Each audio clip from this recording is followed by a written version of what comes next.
तर 2023 मधील खरीप हंगामातील पीक विमा योजनेची रक्कम 3 दिवसात जमा होणार आहे। राज्य सरकारकडून 1927 कोटी रुपये मंजूर करण्यात आले। सोलापूर, नाशिक, जळगाव, अहमदनगर, सातारा आणि चंद्रपूर जिल्ह्यातील शेतकऱ्यांना पीक विम्याचे पैसे मिळणार आहेत।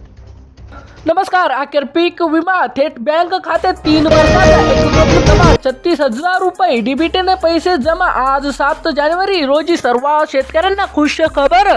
आज राज्यातील शेतकऱ्यांसाठी अतिशय मोठी आणि ऐतिहासिक आणि दिलासादायक बातमी समोर आली आहे। राज्यातील 16 जिल्ह्यांमध्ये हजारो शेतकऱ्यांच्या बँक खात्यात थेट 36,000 रुपये पीक विम्याचे रक्कम जमा होण्यास सुरुवात झाली आहे। मागील खरीप हंगामातील अतिवृष्टी, गारपीट, दुष्काळ, कीड व रोगामुळे शेतकऱ्यांना प्रचंड नुकसान झाले होते। त्या नुकसानीची भरपाई म्हणून शासनाकडून ही मोठी रक्कम देण्यात येत आहे। ही रक्कम पंतप्रधान फसल पीक विमा योजनेअंतर्गत राज्य शासनाने सहकार्य डीबीटी डायरेक्ट बेनिफिट ट्रान्सफर पद्धतीने थेट शेतकऱ्यांच्या बँक खात्यात जमा होत आहे। कोणताही दलाल नाही, कुठलीही फसवणूक नाही, थेट शेतकऱ्यांच्या बँक खात्यात पैसे जमा होणार। अनेक शेतकऱ्यांचा बँक SMS आला तर काही पासबुक अपडेट केल्यानंतर खात्यात 36,000 रुपये जमा झाल्याचे स्पष्टपणे दिसत आहे। व तसेच एकच विनंती करू इच्छितो की जर तुम्ही माझ्या चॅनलला नवीन आले असाल तर सबस्क्राईब करायला विसरू नका, कारण की मी दररोज न्यू अपडेट देत असतो।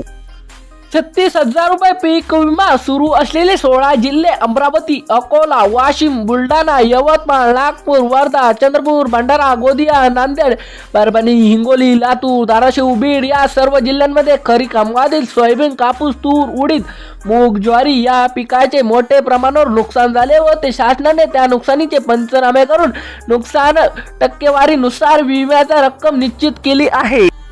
नेमकी कोणत्या शेतकऱ्यांना 36,000 रुपये रक्कम ही कशी मिळते हा प्रश्न अनेक शेतकऱ्यांच्या मनात पडतो। जर शेतकऱ्यांना एकापेक्षा जास्त पिकाचे नुकसान झाले असेल, क्षेत्रफळ जास्त असेल आणि नुकसान टक्केवारी जास्त नोंदवली गेली असेल तर विम्याची रक्कम मोठ्या प्रमाणात मिळते। त्यामुळे काही शेतकऱ्यांना 20 ते 25,000, काही शेतकऱ्यांना 30,000 तर काही अनेक पात्र शेतकऱ्यांना पूर्ण 36,000 रुपये पीक विमा असोही मिळते। 36,000 रुपये पीक विमा म्हणजे फक्त रक्कम नाही तर पुढील हंगामाची तयारी आहे। बियाणे, खत, औषधी, डिझेल, कर्जफेड सगळ्यासाठी हा पैशाचा शेतकऱ्यांना मोठा आधार देण्यात येत आहे। व तसेच मी तुमच्यासाठी एक महत्त्वाची सूचना घेऊन आलेला आहे।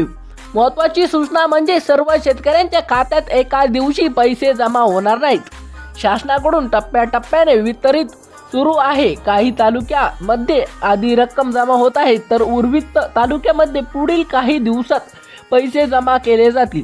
त्यामुळे अजून पैसे न असल्यास घाबरण्याची गरज नाही आहे शेतकरी मित्रांना। जर तुमच्या खात्यात अजूनही 36,000 रुपये पीक विमा जमा झालेला नसेल तर खालील गोष्टी तपासा।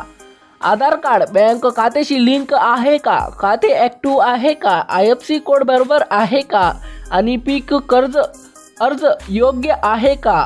अनेक वेळा तांत्रिक कारणामुळे पैसे अडकतात, अशा वेळी बँक किंवा कृषी कार्यालयाशी संपर्क साधावा लागेल। शेतकरी मित्रांनो, तुम्हाला 36,000 रुपये पीक विम्यामुळे शेतकऱ्यांना मोठा दिलासा मिळत आहे। अनेक शेतकऱ्यांना या पैशातून कर्जफेड करत आहे, नवीन हंगामासाठी बियाणे, खतो, औषधी खरेदी करत आहे, तर काही जण घर खर्च आणि काही शेतीच्या तयारीसाठी या रकमेचा वापर करत आहे।